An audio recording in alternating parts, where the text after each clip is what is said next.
수질 오염 총량제, 미래를 위한 물 환경 보호의 핵심. 환경 보호와 지속 가능한 발전을 위해 수질 오염 총량제가 주목받고 있습니다. 수질 오염 총량제는 물 환경을 보호하기 위해 오염 물질의 총 배출량을 규제하는 정책입니다. 이 글에서는 수질 오염 총량제의 개념과 적용 대상, 그리고 그 중요성에 대해 알아보겠습니다. 수질 오염 총량제 개요. 수질 오염 총량제도란 수질 오염 총량제도는 수질 관리의 방법 중 하나로 수질 오염을 총량적으로 관리하는 제도입니다. 이 제도는 특정 유형 내에서 오염물질의 총 배출량을 제한하고 이를 통해 수질 개선을 목표로 합니다. 일반적으로 수질 오염 관리는 농도 규제에 의해 이루어지는데, 농도 규제는 특정 물질의 농도를 제한하여 수질을 개선하는 방식입니다. 하지만 농도 규제만으로는 오염원의 증가로 인한 수질 개선에 한계가 있을 수 있습니다. 이에 반해 수질 오염 총량제도는 오염물질의 총량을 규제함으로써 수질 개선을 추구합니다. 수질 오염 총량제도는 유형 내에서 발생하는 모든 오염원이 배출하는 오염물질의 총량을 관리합니다. 유역 전체의 총량을 기준으로 오염물질 배출량을 할당하고 이를 개별 배출원이 준수해야 합니다. 이를 통해 유역 전체의 수질을 개선하고 지속가능한 수질 관리를 이루어낼 수 있습니다. 수질 오염 총량제도는 환경과 개발의 균형을 추구하며 각 경제 주체들의 책임성을 강조합니다. 이를 통해 목표 수질을 달성하고 지역 간의 분쟁 해결과 경제적, 환경적 형평과 상생을 도모합니다. 관련 법규는 수질오염 총량관리 기본방침 환경보호령 제1492호 및 낙동강수계 물관리 및 주민지원 등에 관한 법률이 있으며 자세한 내용은 법제처 홈페이지에서 참고하시길 바랍니다. 적용 대상, 택법에 따른 20세대 이상의 공동주택, 20세대 이상의 주택과 주택 외에 시설물을 동일 건축물로 건축하는 사업, 그리고 건축 연면적 400제곱미터 이상의 숙박업, 식품적 객업 및 건축 연면적 800제곱미터 이상의 오수배출시설 설치 사업이 해당합니다. 오염 총량 관리 대상.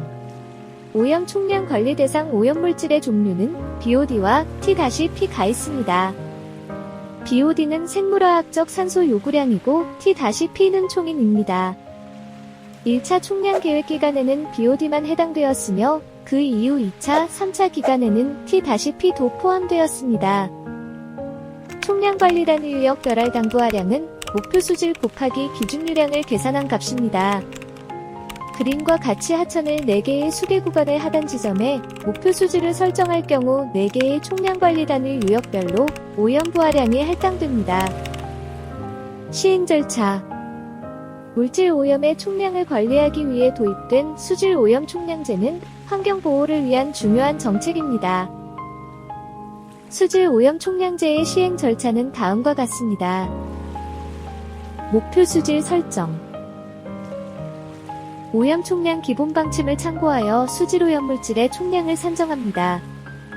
이를 위해서는 각 오염원에서 발생하는 오염 물질의 배출량, 농도 등을 조사하고 분석하여 총량을 계산합니다. 오염 총량 관리 계획 수립. 수질 총량 산정 결과를 바탕으로 오염 총량 관리 기본 계획을 수립합니다. 이 계획은 수질 오염 물질의 배출량을 감안하여 지속적인 개선을 위한 목표량과 기간 등을 포함합니다. 오염 총량 관리 계획의 시행. 수질 총량 관리 계획에 따라 오염 물질의 배출량을 감시하고 관리 대상인 기업이나 시설에 대해 규제를 시행합니다. 이를 통해 오염 부하량을 할당합니다. 모니터링과 평가. 수질 총량제 시행 이후에는 수질 오염 물질의 배출량과 수질 상태를 모니터링하고 평가합니다. 이를 통해 수질 총량제의 효과를 파악하고 필요에 따라 조치를 수정하거나 보완합니다. 공공부문 이행은 환경기초시설을 확충하고 민간부문 이행은 오염 방지시설 개선 및 배출 농도를 강화합니다. 이행 후에는 이행 평가 보고서를 제출합니다. 불이행 지자체는 개발사업 인허가 제한 또는 건축 제한 등의 페널티가 부과됩니다. 수질 오염 총량제는 수질 보전과 환경 보호를 위해 중요한 수단입니다. 이를 통해 수질 개선과 지속 가능한 자원 관리에 기여할 수 있습니다. 지역개발 사업 관리.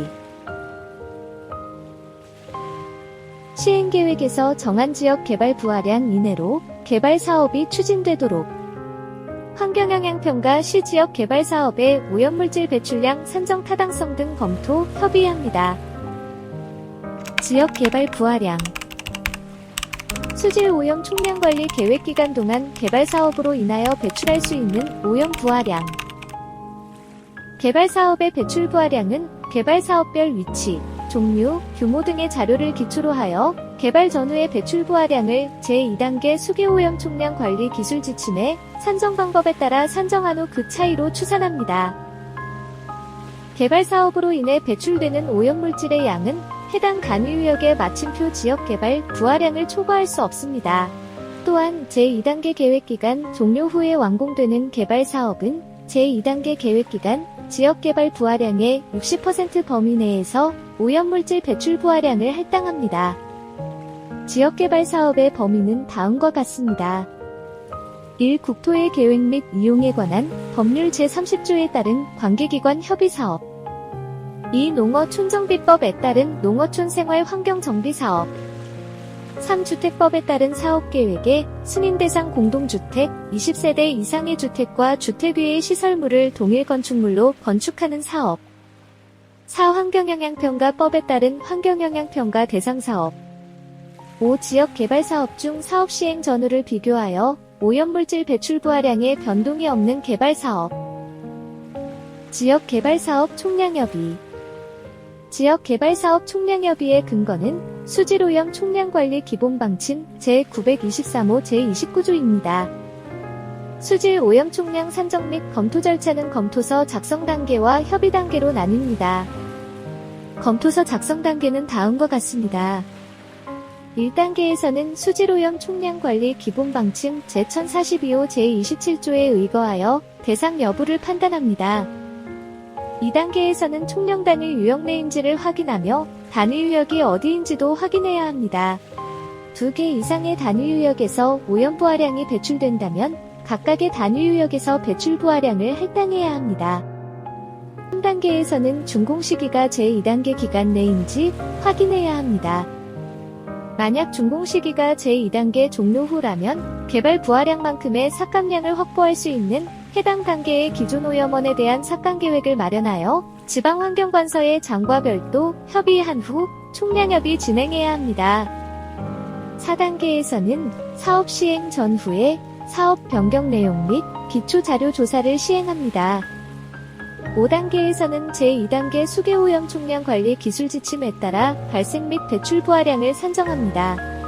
생활계, 축산계, 산업계, 토지계, 양식계, 매립계에서 발생 및 배출되는 오염 부하량을 산정하며 산정 시 적용되는 근거 자료를 검토서에 첨부합니다. 협의 단계는 다음과 같습니다. 해당 지자체 총량 담당 부서에서 지역개발 부하량을 할당합니다. 지역개발 부하량의 잔여량 이내에서 할당합니다. 잔여량 부족 시에는 총량협의가 불가능합니다. 마지막으로 지역개발 부하량 누적 관리대장과 개발 사업 목록 또는 개발 부하량 조정 내역서를 총량협의 시 제출합니다. Q&A 사례 1번 사업 시행으로 인한 수질오염 부하량 산정 결과 배출 부하량이 BOD, T-P 모두 1일에 0kg이 나왔다면 수질오염 총량 관리 기본 방침, 환경부불령 제923호, 제27조 제4호에 따라 개발 사업에 제외되므로 총량협의하지 않아도 되나요?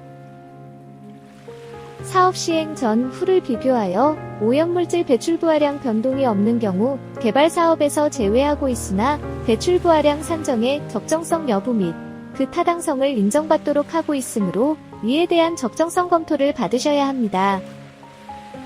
2번 해당 지자체의 조례에 의한 사업으로 인한 사업을 할당받아야 하나요? 기본방침 제2조제 구황지역 개발사업의 범위에 포함되지 않는 사업은 개발사업에 포함되지 않으므로 검토 대상에서 제외됩니다. 3번 토지 이용 계획 및 업종 변경 등으로 할당량이 증가할 경우 총량 제어비를 받아야 하나요? 환경영향평가서, 사전환경성 검토서 등 제어비 대상이 되는 경우 총량 제어비를 받고 누적관리대장을 수정합니다. 4번 사업지가 A, B 단위유역에 모두 포함되며 오염부하량도 배출하는 경우 두 개의 단위유역에서 모두 할당을 받으면 되는 것인가요? 아니면 A, B 중 한 군데에서만 받으면 되는 것인가요? 사업 시행으로 인해 오염 배출 부하량이 A, B 단위유역에서 모두 배출된다면 각 단위유역의 해당 배출 부하량을 A, B 각각에서 모두 할당 받으셔야 됩니다. 5번 총량제 시행 이전인 1997년도부터 운영 중인 A산업단지가 금해 산업단지의 면적을 증가하여 사전 환경성검토 및 환경영향평가 제협의 대상이 될 경우 전체 산업단지에 대한 총량을 산정해야 하나요? 1997년부터 운영 중인 A산업단지는 제2단계 기본계획 수립 시 해당 단위유역 기존 오염원으로 포함되었기 때문에 금해 증가되는 부분에 대해서만 오염원의 발생 및 배출 부하량을 산정하시고 지역개발 부하량을 할당받으시면 됩니다. 이상 수질 오염 총량제에 대하여 알아보았습니다. 구독과 좋아요 부탁드립니다. 오늘도 좋은 하루 보내세요.